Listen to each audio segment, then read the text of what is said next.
entregarle todo a Él. Aleluya.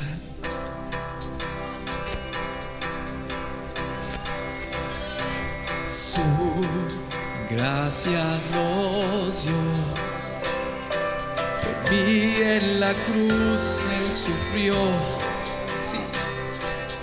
Mi pecado lavó. Siendo inocente murió. Mi mente no puede entender cuán grande tu amor por mí es. Tu gracia sin fin, moriste por mí, ahora vivo estoy, todo lo entrego.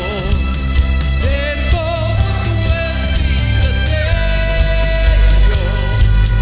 y eres mi único anhelo. Jesús, mi esperanza eres tú. Aleluya. La muerte vencida fue, en mí ya no tiene poder. La cruz me enseña a vivir y amarte con todo mi ser. Tormentas y vientos vendrán. Escuche, tus manos me protegerán siempre. Tu gracia subió, moriste por mí, ahora vivo estoy, todo lo entrego. Ser como tú es mi deseo, y eres mi único anhelo. Jesús, mi esperanza eres tú. Levante tu voz y dilo. Todo lo entrego. Ser como tú es mi deseo, y eres mi único anhelo. Jesús, mi esperanza eres tú. Oh, gracias, Padre. Te exaltamos, Jesús, te adoramos. Unidos todos. Y es por ti, Jesús, por ti, vivo por ti. Jesús, por ti, vivo por ti. Por tu gran amor me ama mi vida. Todo lo entrego. Ser como tú es mi deseo, y eres mi único anhelo. Jesús, mi esperanza eres tú. Dilo fuerte, pueblo. Todo lo entrego. Ser como tú es mi deseo. Eres mi único anhelo. Jesús, mi esperanza eres tú. En 2 de Corintios, hablando de la palabra de nuestro Dios, en el capítulo 4, versículo 4, Pablo le habla a esta iglesia establecida en Grecia, iglesia a los Corintios, a la cual envía 2 cartas. Y en su segunda carta, él habla de la condición de la humanidad. Y dice que se encuentran de esta manera, y a la letra dice así: el Dios de este siglo o de este tiempo, y se refiere al enemigo o a Satanás, cegó el entendimiento de los incrédulos para que no le resplandezca la luz del evangelio.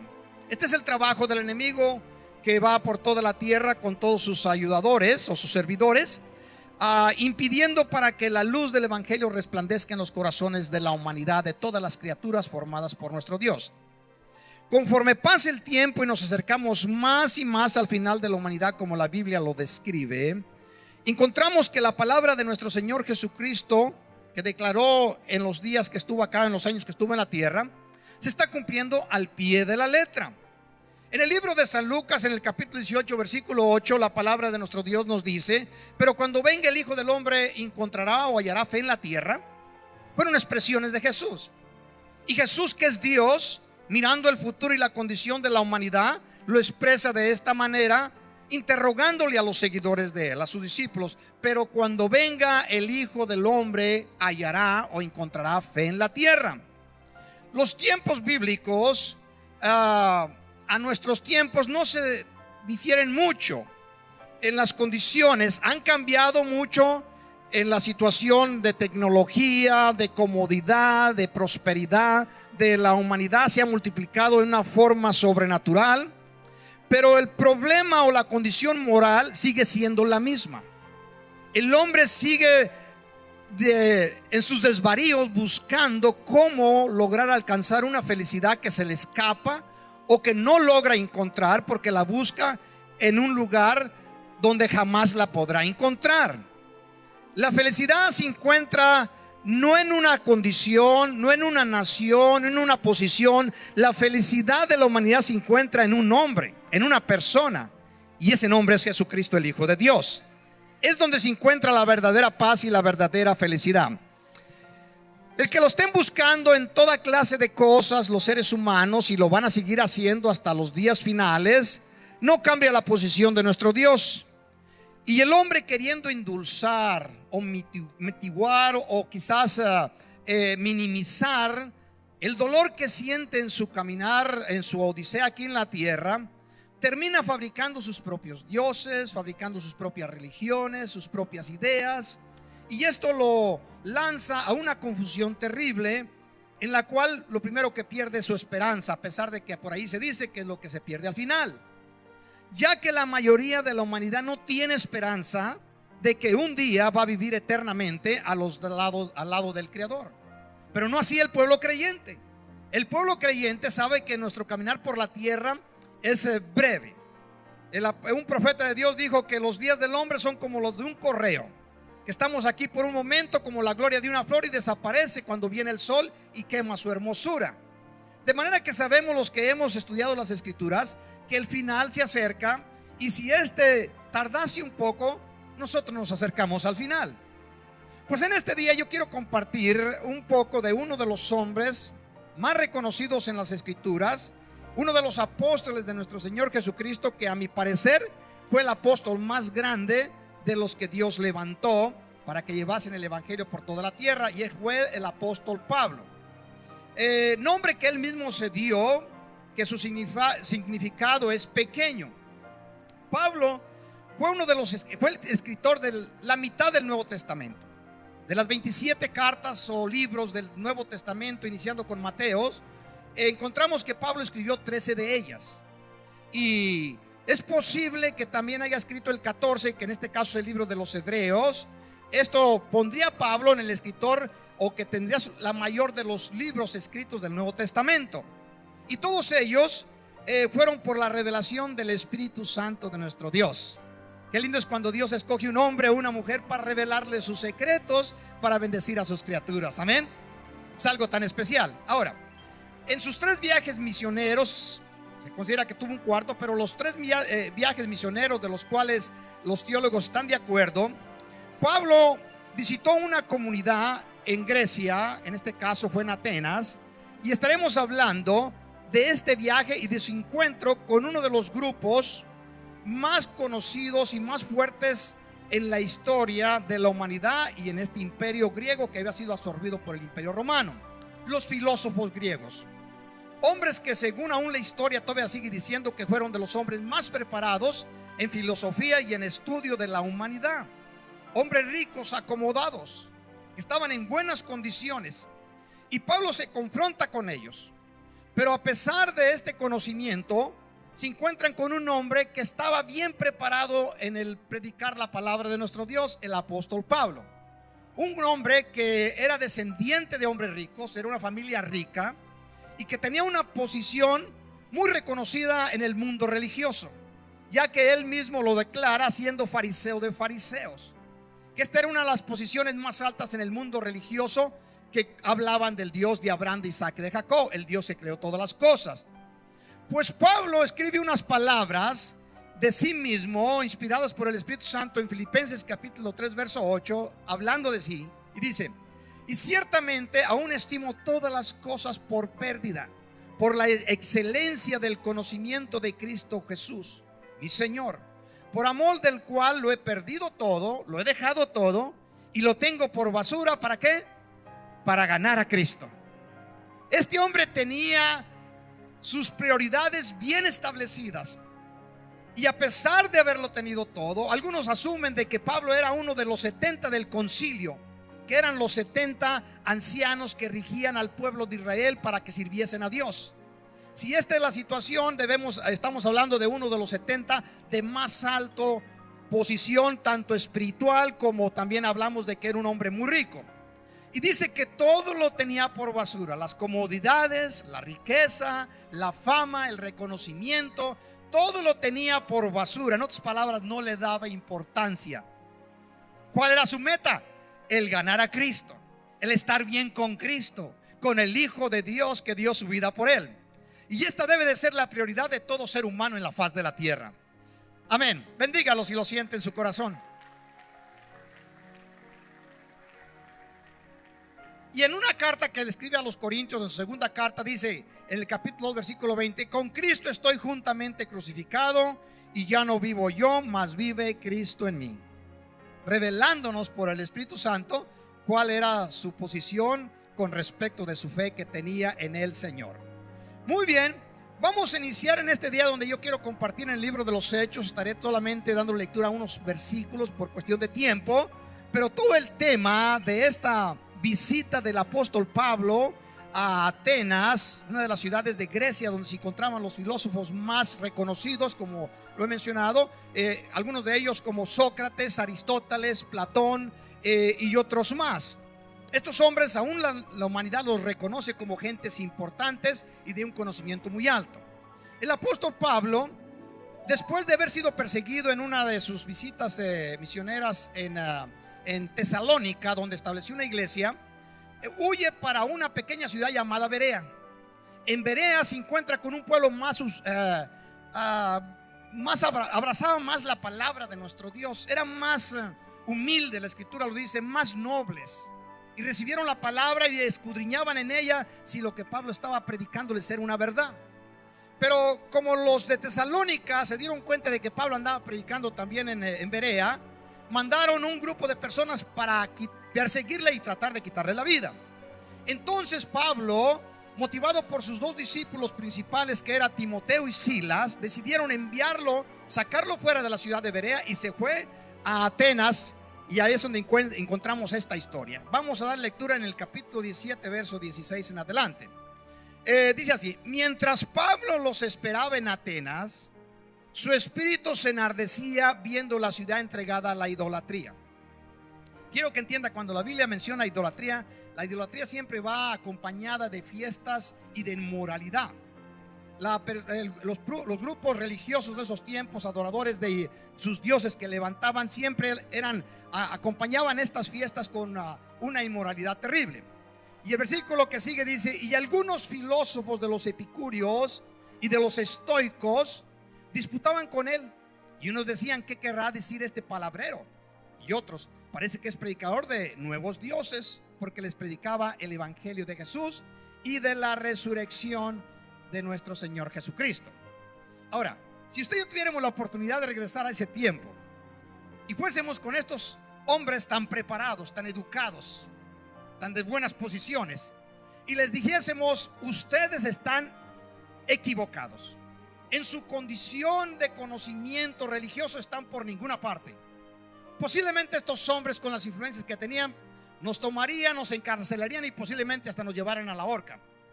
Pablo no tenía ningún temor de confrontar a los religiosos y expresarle el conocimiento y decirles la situación en la cual se encontraban y hablarles de la verdad. 4 versículos más tarde, más adelante, a Pablo le conceden la oportunidad de hablarle a la asamblea. Los filósofos griegos reunieron al pueblo más importante de Grecia, de esta ciudad de Atenas, y dijeron: vamos a escuchar a este hombre, porque dice la escritura que nada se distinguía, en otra cosa se distinguían en conocer cosas nuevas. Eran hombres absorbedores de información, les encantaba conocer algo nuevo.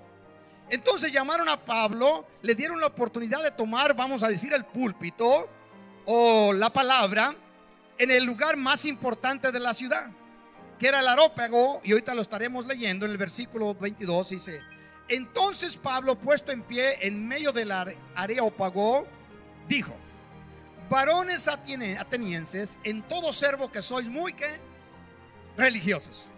Dice que eran los piadosos, los filósofos piadosos de esa región. Podríamos decir, en mi tierra les mencionaban a esta gente de grande con altura o posición. Era la crema y la nata de la sociedad. Era lo más reconocido en el imperio griego, que los romanos habían absorbido, y hasta este tiempo todavía se les reconoce como gente muy importante. En todo veo que sois muy religiosos, porque pasando y mirando vuestro santuario, usted puede visualizar más o menos, si entiende el concepto. El lugar era más amplio que este. Cabían varios miles de personas. Había balcón. Y entre el santuario, tanto en toda la pared como en el centro, donde se encontraban las columnas que sostenían el techo, se encontraban figuras de hombres que ellos declaraban que eran dioses. Figuras se encontraban como algunos conocidos en nuestra historia, en nuestro conocimiento, como Hércules, como Ulises, como Zeus, como la diosa Diana, etcétera, etcétera. Encontraban estas figuras a la semejanza de hombre en los diferentes bases construidas de mármol o de granito. Y Pablo, mientras esta gente que llamaron para que estuviese delante de él, las miraba todas estas figuras, y el dios X, el dios Sutano, el dios Mingano. Y Pablo estuvo viendo todas estas cosas y les dice: porque pasando y mirando vuestro santuario, hallé también en un altar o en una base, en la cual estaba esta inscripción: al Dios no conocido,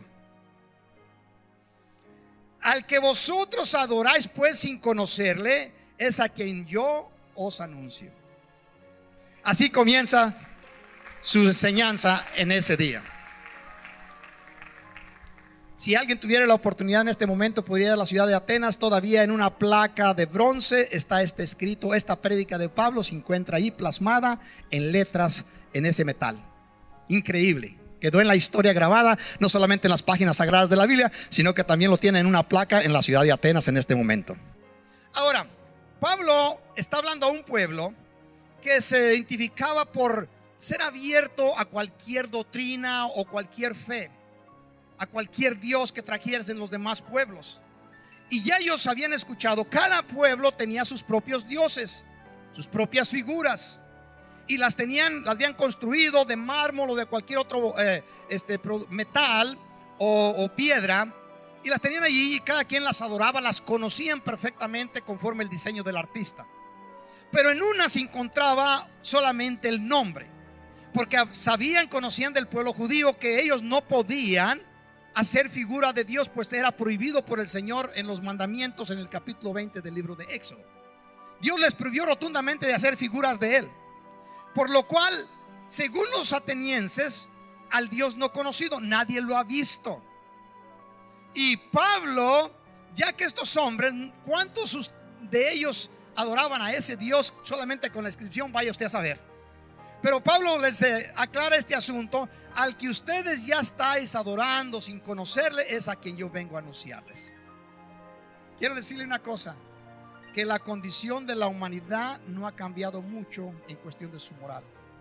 Naciones y religiones enteras, que se compone de millones y millones de personas, adoran a otros dioses. Solamente hay un puñado de personas en la faz de la tierra, cuando digo puñado son varios millones de ellos, que adoran al Dios verdadero. Pero la humanidad entera, según los estudios, cerca del 90% de toda la sociedad, de toda la humanidad, que ya oscilan un poco más de 7,000 millones de habitantes en la tierra, adoran a otros dioses. La humanidad sigue en sus mismas condiciones, adorando a un Dios que no tiene ningún poder, ninguna fuerza. Pero hay un puñado de personas, y cuando digo no vaya a eso a cambiar su forma de entender las cosas, una porción de esta sociedad aman y adoran al Dios verdadero, a la cual hace un momento estuvimos aquí todos adorándole y cantándole y alabándole, porque sabemos que es el único Dios que hizo todas las cosas. Pero los hombres en estos últimos tiempos, pues Cristo lo mencionó: cuando venga el Hijo del Hombre encontrará fe en la tierra.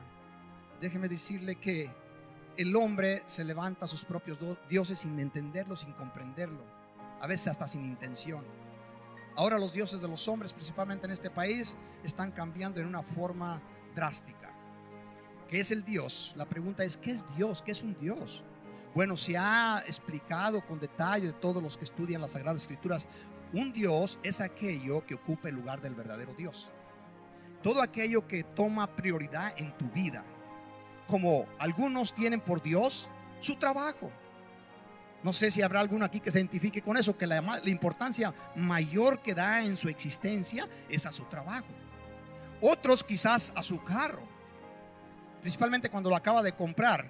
Todavía ya se oscureció y lo está lavando el carro porque pues no quiere que nada le acontezca a su carro.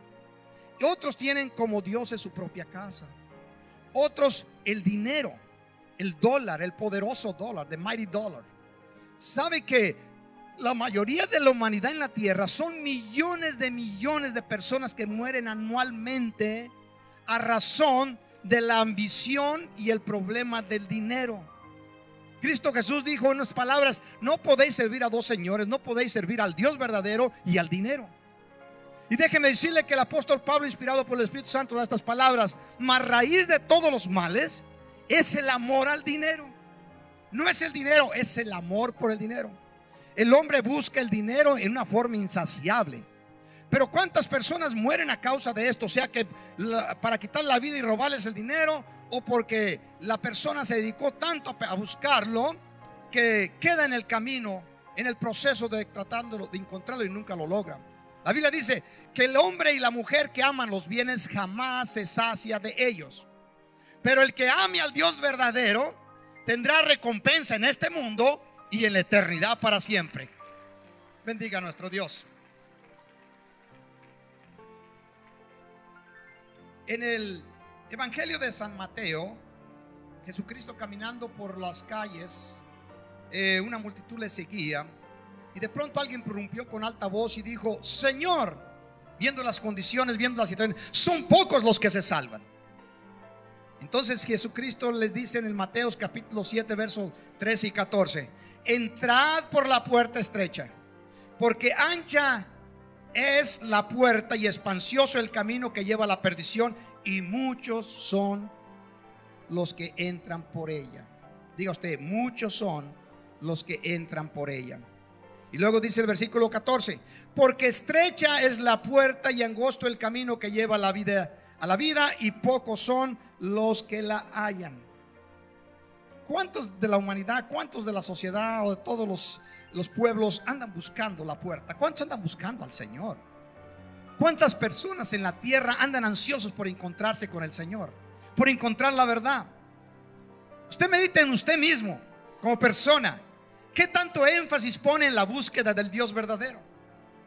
La vida acá en la tierra, para aquellos más robustos, la Biblia dice que 80, posiblemente 100, le estamos tirando a eso. Pero déjeme decirle que el problema humano sigue siendo el mismo. Busca una felicidad temporal, una felicidad que le conceda disfrutar de una vida abundante. Pero como antes lo mencioné y la Biblia lo declara continuamente, nunca la podrá encontrar en ninguna de las cosas presentes y temporales. Porque la felicidad solamente se encuentra en esa persona que dio su vida en la cruz del Calvario ya casi 2000 años, que resucitó entre los muertos para darle vida a toda una humanidad que quiera pasar la eternidad con Él. Su nombre es Jesús.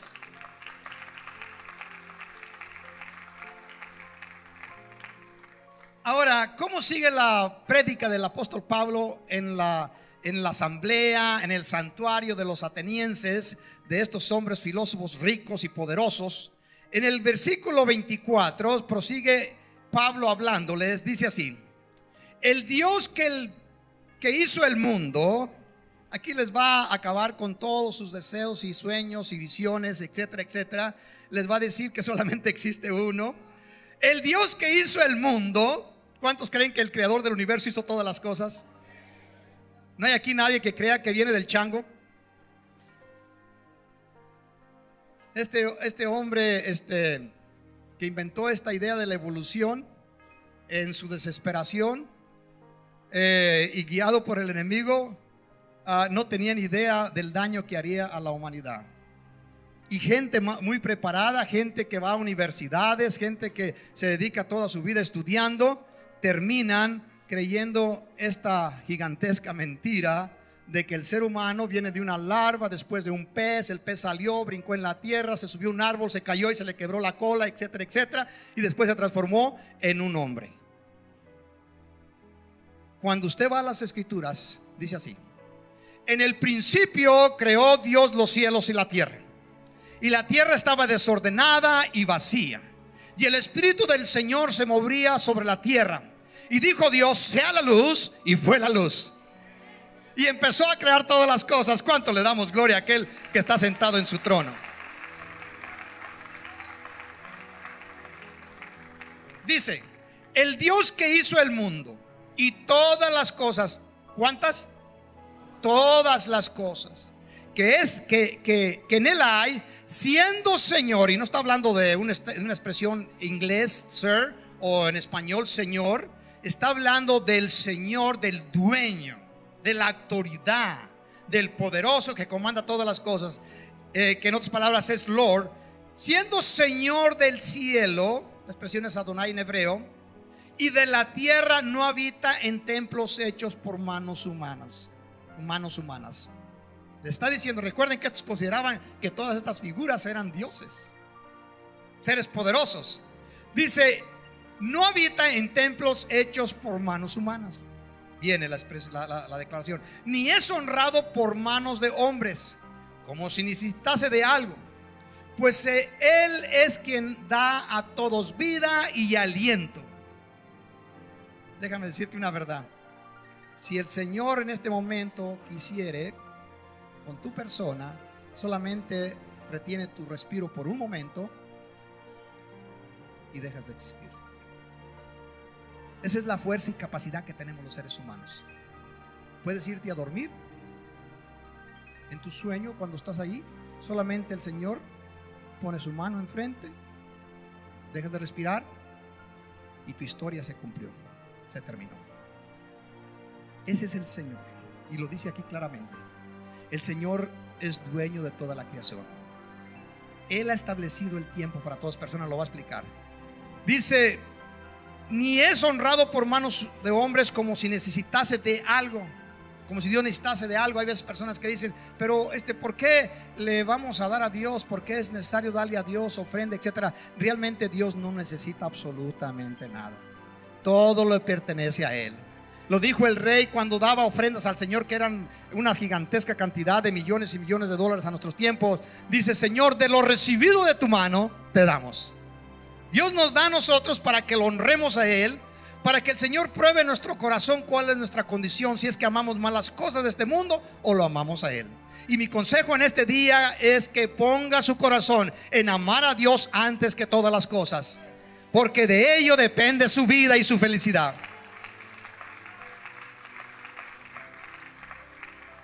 Dice el versículo 26: y de una sangre ha hecho todo el linaje de los hombres. Cuando habla de hombres y mujeres. De una sangre. Los científicos no pueden negar esta verdad. No interesa la raza de la cual tú provienes, si es hispano, si es afroamericano, si es anglosajón, si es asiático, no interesa. Si es grande, si es chico, rico o pobre, esté sano o enfermo, la sangre que corre por tus venas es la misma sangre que corre por las venas de todos los hombres en la faz de la tierra. Y de una sola sangre, dice el Señor, y de una sangre ha hecho todo el linaje, todas las naciones, pueblos o grupos de los hombres, para que habiten sobre toda la faz de la tierra. Y les ha prefijado, establecido un tiempo. Quiere decir que ya está un tiempo establecido para ti. Tú haces planes hoy como si fueras a vivir una eternidad aquí en la tierra. Pero ya Dios estableció un tiempo para tu vida. Y confiamos en el Señor que sean muchos años. Pero eso no cambia la posición de Dios. Él ya estableció un tiempo para ti y para todos los seres humanos en la faz de la tierra. Y dice así: y les ha prefijado el orden de los tiempos y los límites de su habitación. Hasta ahorita no conocemos una persona que haya caminado el tiempo, los siglos y los milenios y que todavía siga vivo en este tiempo. Máximo 100 y algo de años y el hombre deja de existir. Porque fue la voluntad de nuestro Dios. Es el tiempo que Dios le da al ser humano para reconciliarse con su Creador, para que vuelva a la comunión con su Dios. Y dice, versículo 27, para que busquen a Dios y en alguna manera palpando puedan hallarle, aunque ciertamente no está lejos de cada uno de ellos. Ponga atención en las expresiones del apóstol Pablo. Le está diciendo a estos hombres filósofos, para que busquen a Dios y en alguna manera palpando puedan hallarle, aunque ciertamente no está lejos de cada uno de ellos. Palpando. ¿Por qué usa esta expresión el apóstol Pablo? Porque el Pablo nos está revelando lo que la Biblia describe continuamente. Desde el nacimiento del ser humano, todos, no interesando de qué genealogía viene, de qué nacionalidad, todos los seres humanos, según Dios, nacemos ciegos espiritualmente. Y cuando dice palpando, es como si usted cerrase los ojos y caminase por algún lugar y usted va palpando. Es la forma de identificar lo que le rodea. Y dice el apóstol Pablo, para que de alguna manera palpando puedan hallarle. ¿Qué es lo que está diciendo? Que necesitamos que alguien nos tome y nos abra los ojos. El profeta Isaías escribió estas palabras 700 años antes de esta escritura, de que este hombre hablase a los atenienses. En capítulo 42 versos 6 y 7 dice: te sostendrá, hablando del Mesías, del Cristo, del Hijo de Dios, del Rey de Reyes y Señor de Señores. Te sostendré por la mano, te guardaré, es hablando el Padre al Hijo, y te pondré por pacto a los pueblos, por luz de las naciones. ¿Cuál fue el fin de Dios Padre para con Cristo? Para que abras los ojos de los ciegos. Bendígalo con su ofrenda de palmas.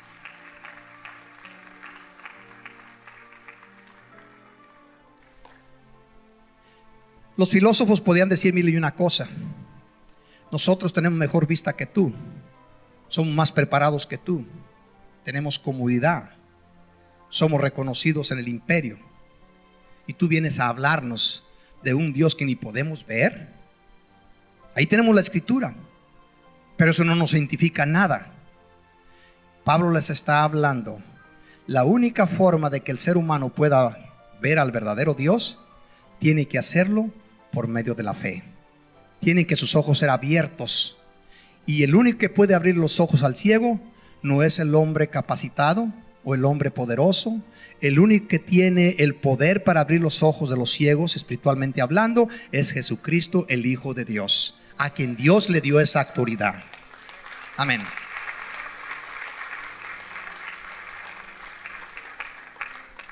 Pablo prosigue, claro, usando ciertamente unos versos solamente.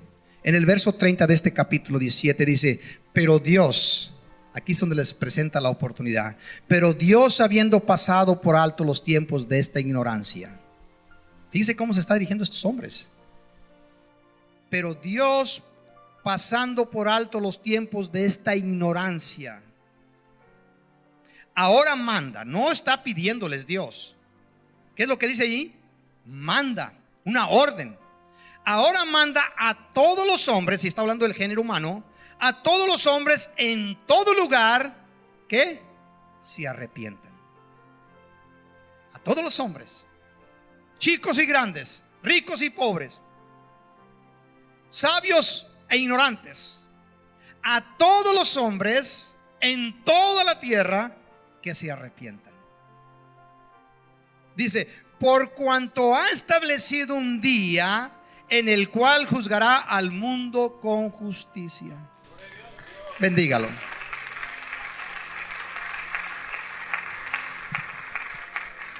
La mayoría de la humanidad vive como si este día no fuera a existir o no existiese, y a veces no sabe que existe. El ser humano no tiene idea Dios nos ha establecido un tiempo en el cual podemos desenvolvernos en la tierra, tratar de alcanzar lo que podamos, lo que gustemos, pero eso no cambia la situación. El pueblo, sea creyente o no lo sea, el pueblo piense en Dios o no lo piense, un día se va a encontrar ante el juicio de Dios. Y para algunos quizás parece que esto es tarde. Es más, el apóstol Pedro en sus cartas, en una de sus segundas cartas, dice así en el capítulo 3, versículo 9: Dios no retarda su promesa como algunos la tienen por tardanza, sino que Él es paciente para con todos, no queriendo que nadie perezca. No está hablando de que muera, está hablando de que perezca en la eternidad, de que vaya al infierno. No queriendo que ninguno perezca, sino que todos procedan al arrepentimiento. Cuando Juan el Bautista estaba bautizando en el río Jordán y venía todo el pueblo, recuerde que era un pueblo religioso que hablaban de Dios continuamente, y venía todo el pueblo a él para ser bautizados, el profeta Juan se dirige a ellos de esta manera: ¿quién los ha enseñado a huir de la ira venidera o del juicio venidero? Y luego viene y les dice: arrepiéntanse. Cuando Cristo inicia con su evangelio hablándole a los pueblos, dice, las primeras palabras que salen de él: arrepiéntanse. ¿Qué es la palabra arrepentir? Viene de una expresión hebrea que se pronuncia teshuva, que significa retornen. Retornen. Desde el momento en que salimos del huerto del Edén, después de que nuestro padre Adán pecó, todos caminamos por el mundo extraviados, sin conocimiento a dónde nos dirigimos. Y el Señor en su misericordia nos está diciendo: arrepiéntanse, retornen, teshuva, vuelvan a mí. En las escrituras se nos enseña claramente que Dios está llamando. El profeta Jeremías lo menciona de esta manera: que Dios en su infinita misericordia se encuentra con sus brazos extendidos a una humanidad que se aleja continuamente de Él, y les está diciendo que vuelvan a Él. Y así se encuentra la humanidad en su mayoría, porque no tiene ningún interés. Pero el Señor no quiere que ninguna de las personas se pierda. Él ama o amó a toda la humanidad, y lo mostró no con palabras solamente, sino con hechos en la cruz del Calvario. Así, bendígalo con su ofrenda de palmas.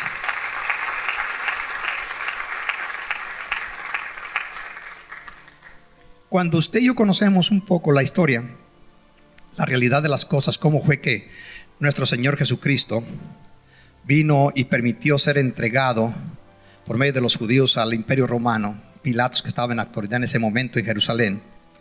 A veces cuando escucho uno las palabras de personas que no han estudiado las escrituras y hablan del pueblo judío, esos judíos criminales que entregaron a Jesús, y son compungidos en su corazón, sienten dolor porque los judíos entregaron a Jesús a la muerte.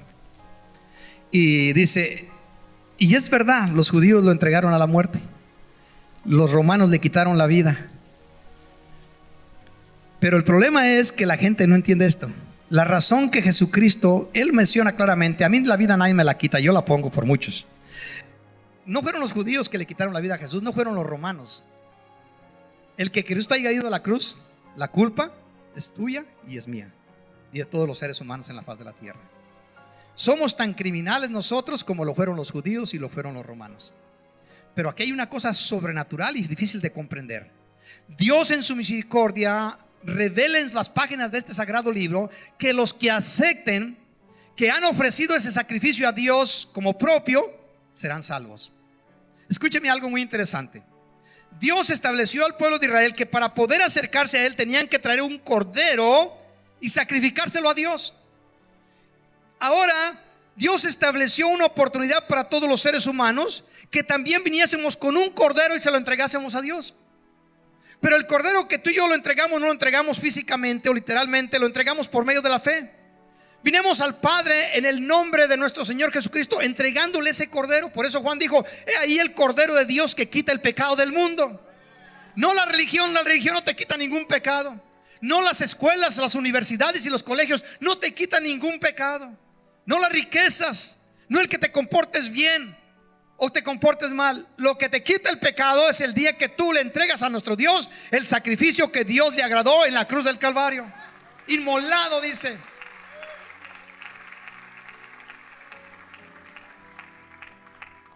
Pablo le dice a estos hombres: por cuanto ha establecido un día en el cual juzgará al mundo con justicia. Me gustaría decirles y quisiera decirles, pero no se dio, de que aquellos filósofos lo comprendieron y se entregaron al Señor Jesucristo. Ellos terminaron cuando Pablo les dijo, por medio de aquel que resucitó entre los muertos, dice, cuando oyeron de la resurrección le dijeron: Pablo, en otra ocasión te volveremos a oír. ¿Lo harían? No tenemos idea. Pero la oportunidad se les dio a hombres piadosos, religiosos, estudiosos, preparados, ricos, pero no la aceptaron. Y está establecido por medio de estudios de que la mayoría de la gente, conforme crece su conocimiento en las cosas de la tierra, o en su poderío de su bolsa o de su cartera, de sus riquezas, hay una tendencia a no buscar al Dios verdadero. ¿A qué se deberá? Cristo lo puso. Las riquezas y el Dios de los cielos, hay un conflicto. Si la persona, no está hablando que las riquezas sean malas, lo que está hablando es el amor por ellas. El amor por ellas. Bueno, viene ese día, ya voy a terminar. Apocalipsis capítulo 20, versículo 12. Y dice el Señor: ya después que se haya terminado esta humanidad, haya pasado la gran tribulación, para aquellos que están informados con respecto de las Sagradas Escrituras, vendrán 1000 años de grande abundancia, donde el Señor Jesús reinará. Y después que haya terminado todo, al final de todas las cosas, dice la Escritura en el capítulo 20 del libro de Apocalipsis, último libro de las Sagradas Escrituras, dice: y vi a los muertos, grandes y pequeños, de pie ante Dios, y los libros fueron abiertos. Diga usted: y los libros fueron abiertos. Querramos o no, todo lo que ha acontecido en tu vida desde el momento en que fuiste engendrado está escribiéndose en ese libro. En este momento se está escribiendo, no solamente se escriben tus hechos, tus palabras, sino tus pensamientos. Y en este momento se está escribiendo lo que estás pensando. Es tan inmensamente completo este libro. Todas las cosas de ti y de mí se están escribiendo en ese libro. Allí no va a haber con que hay secretos. No existirá un secreto. Todo. Imagínate lo que estás pensando en este momento, lo que vas a pensar entre una hora. Algunos estaban diciendo: ¿hasta cuándo se termina eso? Ya está escribiéndose allí. Y de esa no te escapas tú ni me escapo yo. De esos libros. En la tierra para este momento no existe una persona en ella. Aún los que estaban en el infierno fueron sacados de ahí para estar delante de este juicio. Los que estaban en el cielo fueron atraídos a este lugar. Allí se encontrarán todas las criaturas creadas que murieron y resucitaron. Ahí estarán delante de Dios. Y los libros fueron abiertos, pero hay una esperanza. Y otro libro fue abierto. Diga usted: y otro libro fue abierto. Otro libro. Y el que no se hallaba escrito en el libro de la vida fue lanzado al lago de fuego. ¿A qué libro se refiere? Al libro del Cordero. Toda persona que haya aceptado a Cristo, no conforme su idea, su filosofía o su religión o sus pensamientos, no, conforme a la idea de Dios, que si cree en su corazón que Jesucristo es el Señor y que Dios lo levantó entre los muertos, será salvo. Lo escribió el apóstol Pablo por inspiración del Espíritu Santo. Toda persona, déselo fuerte a nuestro Dios.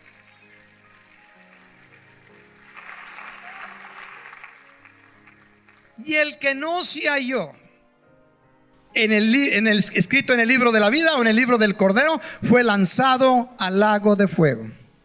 Allí no habrá cómo contestarle a aquel ser majestuoso, creador de todas las cosas.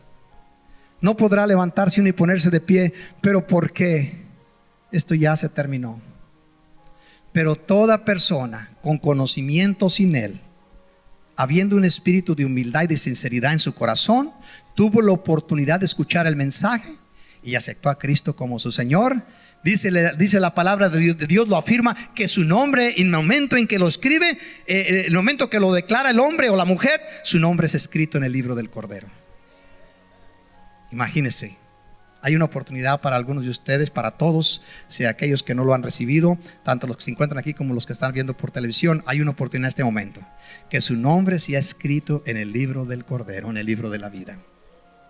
Cristo, ya terminando con estas palabras, en el Evangelio de San Juan, en el capítulo 5, versículos 39 y 40, está hablando a un pueblo que servía a Dios por milenios. Lo venía sirviendo por generaciones al Dios de sus padres, Abraham, Isaac y Jacob. Y lo servía, pero cuando se presentó la oportunidad de recibir a ese Dios, lo desecharon. Hubo un momento, una oportunidad en la vida de ellos en las cuales se presentó el Dios que creó todas las cosas para que lo aceptasen como su Señor, y lo desecharon. Y Jesús lo declara de esta manera, dirigiéndose no a un pueblo extraño, no a un pueblo ateo, no a un pueblo pagano, no, se estaba dirigiendo a un pueblo creyente. Y le dice: escudriñad las escrituras, porque a vosotros os parece que en ellas está la vida eterna, y ellas son las que dan testimonio de mí. Pero el versículo 40 es algo muy extraordinario para la forma de actuar de estas personas. Y no queréis venir a mí para que tengáis vida. Yo me pregunté cuando hace unas décadas atrás vine al conocimiento del Señor, se me dio la oportunidad de recibirlo como mi Señor y mi Salvador. Inmediatamente de esa transformación en mi ser, me preguntaba: ¿por qué la humanidad no acepta a Jesús como Señor y Salvador? ¿Qué es lo que le impide aceptar esta oferta, este regalo divino de Dios? No le está pidiendo Dios que se transforme en un religioso. No le está pidiendo Dios que le entregue todo lo que tiene. No le está pidiendo Dios que se vuelva en un fanático, o que se vuelva en un extraño, o X cosa. Lo único que Dios le está pidiendo al hombre: recibe a mi hijo como sacrificio por tu pecado. Y me decía yo: ¿por qué el pueblo no lo quiere reconocer? Déjeme decirle: y el que no se halló escrito en el libro de la vida fue lanzado al lago de fuego. Esta es la realidad bíblica. Cristo Jesús vino a la tierra para buscar y salvar todo lo que estaba perdido. Ahí donde se encuentra, le invito a que incline su rostro. Todos en algún momento u otro tenemos que hacer esa decisión. Los filósofos atenienses decidieron esperarse para más tarde. ¿Tendrían otra oportunidad? Solamente Dios lo sabe. Algunos aquí presentes dicen: ¿pero qué es lo que tengo que hacer? Cuando Pedro les predicaba a los judíos que eran creyentes pero que no habían recibido a Cristo, y les predicó un mensaje, y dice que los hombres de ese lugar le pidieron: varones galileos, ¿qué tenemos que hacer? Y Pedro les dijo: arrepiéntanse cada uno de ustedes, al final reciban a Cristo como su Señor. Hoy en este día, si estas palabras que por la gracia de Dios y el honor que tú me concedes me has permitido compartir, Dios te está hablando a ti. Sé que crees en Dios, si no estuvieras aquí.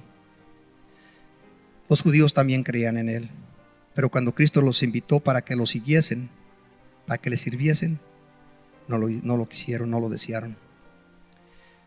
Sé que muchos aquí presentes, sus prioridades no son Dios, no son el cielo, no son la vida. Son los trabajos, las riquezas, los bienestares, las alegrías, las fiestas, el poder cumplir o cubrir las necesidades, etc. Pero hoy en este día yo te invito a que te olvides de todo eso y que hagas un esfuerzo y que aceptes y recibas en tu corazón la invitación que Dios te está haciendo a través de este siervo. Y para hacerlo te invito yo que repitas esta oración que está escrita en las Sagradas Escrituras en porción: ¿cómo recibir a Cristo?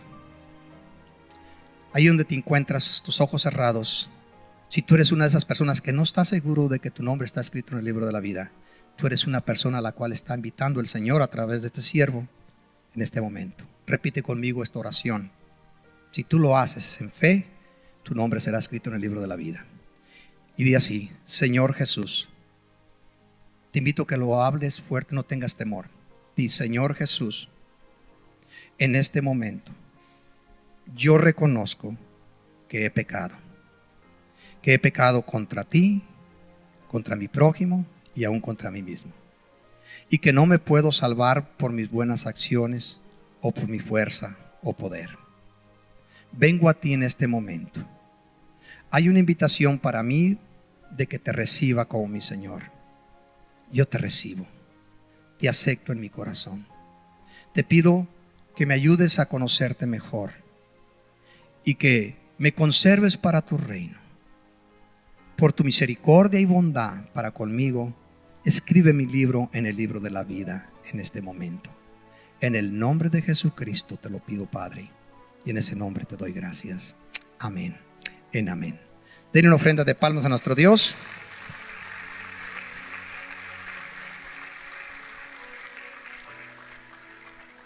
Ahí como se encuentra, yo les voy a invitar que se pongan de pie. Gracias por la oportunidad que me conceden.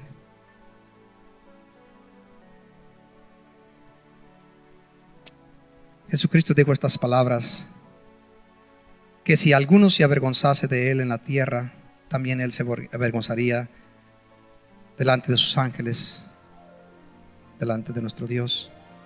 Pero tú que tuviste la oportunidad de estar aquí en la casa de Dios en esta mañana, has decidido reconciliarte con el Señor, hiciste esa oración. Ahí donde te encuentras, yo te invito a que levantes tu mano. Levanta tu mano.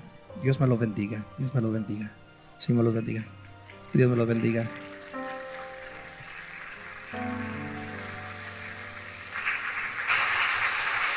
El levantar nuestra mano significa nos hemos rendido a Él. No a ninguna religión, no a ninguna filosofía, no a ninguna idea. A Dios. Dios que me hizo, me formó del polvo de la tierra. Así como se encuentra en este momento y habiendo haber levantado su mano, aquellos que están ahí cerca de usted, yo les voy a invitar que vengan a este lugar. En la Escritura siempre encontramos a nuestro Señor Jesucristo, a todos aquellos que llamó para usarles en algo especial, les decía que viniesen a Él. Siempre venían adelante. ¿Qué es lo que el Señor espera de sus hijos? Recuerde, Él vino desde el cielo a buscarnos a nosotros. Ahora tú lo único que tienes que hacer por fe es afirmar, sellar esa oración que hiciste. Tú que levantaste tu mano, te esperamos aquí mientras el grupo entona una estrofa. Todo el resto de la iglesia levanta sus manos y adorémosle. Vengamos en este momento. Permítame orar por usted y bendecirlo en el nombre de nuestro Señor Jesucristo. El Señor dice que el mayor bendecirá al menor. Nos ha puesto para bendecir al pueblo. Los discípulos extrañaron mucho de que Jesús dijera a aquellas personas: pero no queréis venir a mí para que tengáis vida. Hoy en este día, con el grupo, ven a Él. Ven en este momento, iglesia. Ven a este altar. Ven amigo a dulce Jesús. Ahí en la adoración. Y feliz para ahorita voy a estar orando por usted. Solamente medita en lo que has recibido, de todas las decisiones que has hecho en tu vida. Esta es la más importante, que traerá recompensa para ti eternamente. Así lo dice Dios. Al divino Señor te adoramos, Dios. Si tú no levantaste tu mano, no hiciste esa oración, pero en este momento sientes por el Espíritu Santo de Dios: yo voy a ir. Haz ese esfuerzo. No permitas que nada ni nadie te lo impida. Que si este fuera tu día, ven a este lugar. Dile: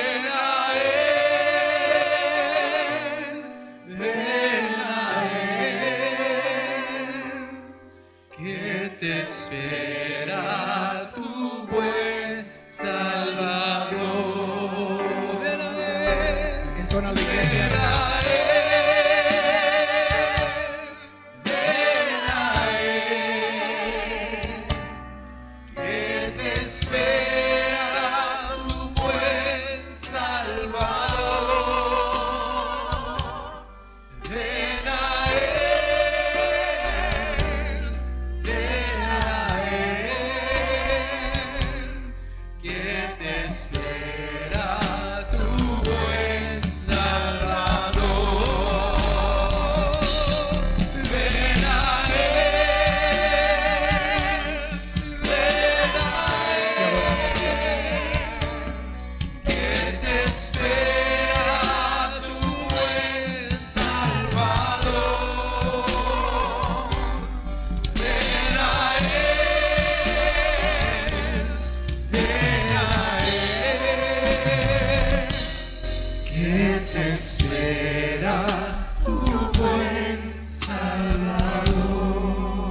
Sí, la música suave, todos sus rostros inclinados, reverencia y adoración a nuestro Dios.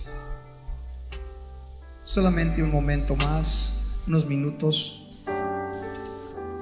Sé que hay una persona aquí que quedó en su corazón, sintió en su corazón el aceptarle, el hacer la oración, y se retuvo, algo lo impidió el no hacerlo.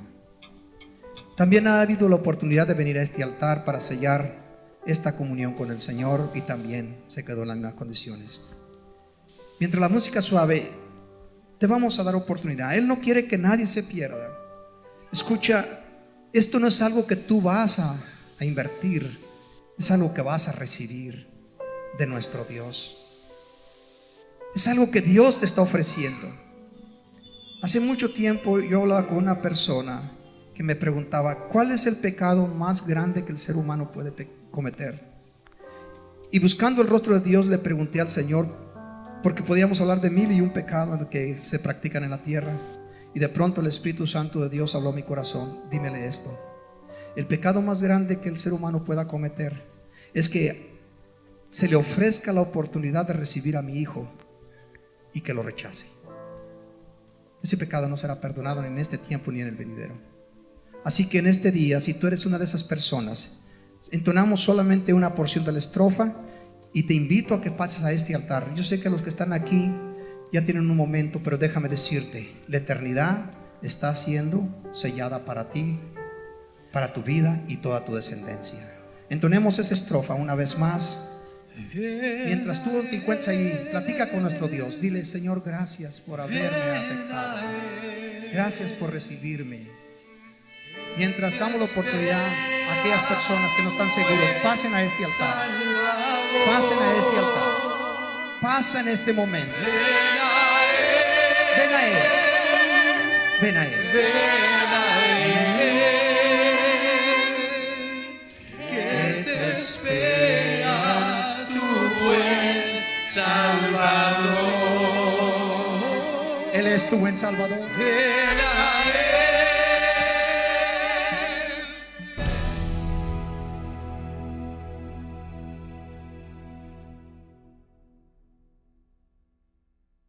Shalom. Confío en el Señor que pudiste disfrutar esta programación, este mensaje, y que haya sido de mucha bendición a tu vida. También quiero invitarte para que te suscribas en la página que encuentras ahí a mi lado, ahí lo puedes ver, de YouTube, para que puedas sintonizar estos programas que vamos a estar almacenando ahí. Vamos a estar subiendo más programas a esta página para que puedas disfrutarlos en el momento que tengas la oportunidad. También queremos que pases la voz por ahí, ¿sí? Y avísale a alguien para que haga lo mismo, se suscriba. Esto nos alienta a nosotros, nos motiva muchísimo para seguir produciendo estos programas que con esfuerzo y sacrificio lo hacemos, pero con mucho gozo y alegría. Así que te esperamos que lo puedas hacer. Y los programas estarán, como ya antes lo mencioné, subiendo ahí para que los tengas para cualquier momento tú disfrutarlos. Pásala muy bien. Shalom.